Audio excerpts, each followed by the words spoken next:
Hello ସାଙ୍ଗମାନେ, ମୁଁ ଆଶା କରୁଛି ଆପଣମାନେ ବହୁତ ଭଲ ଥିବେ। ଆଜି ମୁଁ ଆପଣମାନଙ୍କ ପାଇଁ ନେଇ ଆସିଅଛି ଆଉ ଗୋଟେ ନୂଆ କାହାଣୀ, ଯେଉଁ କାହାଣୀରୁ ଆପଣମାନେ ବହୁତ କିଛି ଶିଖିବାକୁ ମିଳିବ। ବୁଦ୍ଧି ଥିଲେ ବହୁତ ବଡ଼ରୁ ବଡ଼ କଷ୍ଟକୁ ମଧ୍ୟ ଦୂର କେମିତି କରାଯାଇପାରିବ, ଏ କାହାଣୀରୁ ଆମେ ଶିଖିବାକୁ ମିଳିବ। ଚାଲନ୍ତୁ ଡେରି ନକରି କାହାଣୀଟିକୁ ଷ୍ଟାର୍ଟ କରିବା। ବହୁତ ପୁରୁଣା କଥା। ଗୋଟିଏ ପୋଖରୀରେ ଗୋଟିଏ ମଗର ମାଛ ଓ ଗୋଟିଏ କଛୁଅ ରହୁଥିଲେ। ସେହି ପୋଖରୀକୁ ଗୋଟିଏ ଶିଆଳ ପ୍ରତିଦିନ ପାଣି ପିଇବାକୁ ଆସୁଥିଲା। ମଗର ମାଛ ପୋଖରୀରେ ସମସ୍ତ ମାଛ ଖାଇ ସାରି ଦେଇଥିଲା। ଏବେ ପୋଖରୀରେ କୌଣସି ମାଛ ଅବଶିଷ୍ଟ ରହିଲା ନାହିଁ। ଖାଦ୍ୟ ନ ମିଳିବାରୁ ମଗର ମାଛ ଭୋକା ରହିବାକୁ ଲାଗିଲା। ଗୋଟେ ଦିନ ମଗର ମାଛକୁ ବହୁତ ଭୟଙ୍କର ଭୋକ ଲାଗିଲା। ସେ ଭାବିଲା, ମୁଁ ପୋଖରୀରୁ ସମସ୍ତ ମାଛ ଖାଇ ସାରିଦେଲି। ଏବେ ମୋ ପାଖରେ ଖାଇବାକୁ କିଛି ନାହିଁ। କ'ଣ ଖାଇବି? ସେ ଶିଆଳଟି ପ୍ରତିଦିନ ଏଠାରେ ପାଣି ପିଇବାକୁ ଆସୁଥିଲା। ଆଜି ସେ ବି ଆସି ନାହିଁ। କିଛି ସମୟ ପରେ କଛୁଅ ମଗର ମାଛ ପାଖକୁ ଆସି କହିଲା, ଭାଇ ମଗର ମାଛ, ଆଜି ତୁ ବହୁତ ଉଦାସ ଲାଗୁଛୁ। କ'ଣ କଥା? ମଗର ମାଛ କହିଲା, ମୋତେ ବହୁତ ଭୋକ ଲାଗିଛି। ପୋଖରୀରେ ମାଛ ନାହିଁ। ମୁଁ ଭାବୁଥିଲି ଯଦି ଶିଆଳଟି ପାଣି ପିଇବାକୁ ଆସେ ତାହେଲେ ସେଠାରୁ ମୋର ଭୋକ ଶାନ୍ତ କରିଦେବି, କିନ୍ତୁ ସେ ବହୁତ ଚତୁର, ଏଠାକୁ ଆସୁନାହିଁ। କଛୁଆ କହିଲା, ଭାଇ ପୋଖରୀରେ ସମସ୍ତ ମାଛ ତ ତୁମେ ଖାଇ ସାରିଦେଲ।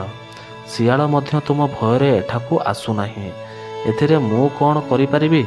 ମଗର ମାଛ କହିଲା, ଭାଇ କଛୁଅ, ତୁମେ ମୋର ମିତ୍ର। ଏମିତି କଷ୍ଟ ସମୟରେ ମୋ ସାଥ ଦେବ ନାହିଁ? କିଛି ଉପାୟ କର, ଯାହାର ଶିଆଳ ନିଜେ ମୋ ପାଖକୁ ଆସିଯାଏ। କଛୁଅ କହିଲା, ମିତ୍ର, ତୁମକୁ ଏମିତି ଦୁଃଖରେ ଦେଖି ମୋତେ ଭଲ ଲାଗୁନାହିଁ। ମୁଁ ଗୋଟେ ଉପାୟ କରୁଛି। ତୁମେ ପୋଖରୀରେ ଶ୍ୱାସ ରୋକି ମରିଯାଇଥିବା ପରି ପଡ଼ି ରୁହ। ମଗର ମାଛ ସେହିପରି କଲା। ସେ ଶ୍ୱାସ ରୋକି ମରିଯାଇଥିବାର ପରି ପଡ଼ି ରହିଲା।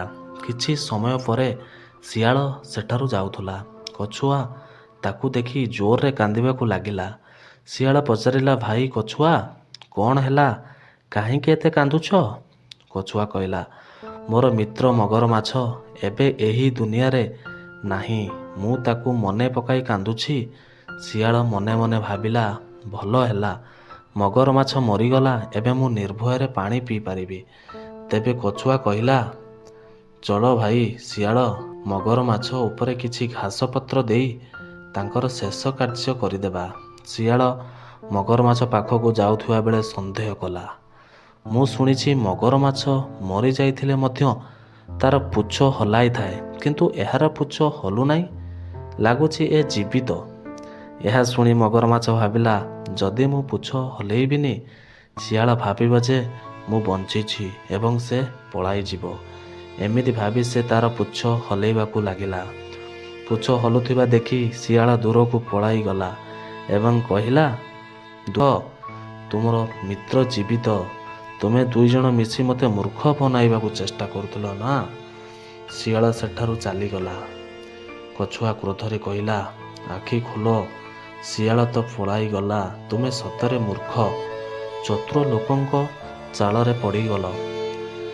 ବୁଦ୍ଧିମତ୍ତାରେ ବଡ଼ରୁ ବଡ଼ କଷ୍ଟକୁ ମଧ୍ୟ ଦୂର କରାଯାଇପାରେ। ଦେଖିଲ ସାଙ୍ଗମାନେ, ଯଦି ବୁଦ୍ଧି ଅଛି ତ ବହୁତ ବଡ଼ରୁ ବଡ଼ କଷ୍ଟକୁ ମଧ୍ୟ ଆମେ ଦୂର କରାଯାଇପାରେ।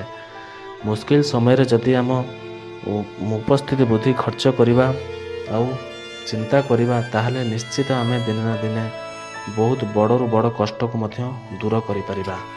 ଏଥିରୁ ଆପଣମାନେ କ'ଣ ଶିଖିଲେ? ଆଜି ଆମେ କାହାଣୀଟିକୁ ଏଇଠୁ ଏଣ୍ଡ କରିବା। ଆଗକୁ ନୂଆ କାହାଣୀରେ ଆପଣମାନଙ୍କ ସହିତ ଦେଖାଯିବ। ଜୟ ଜଗନ୍ନାଥ।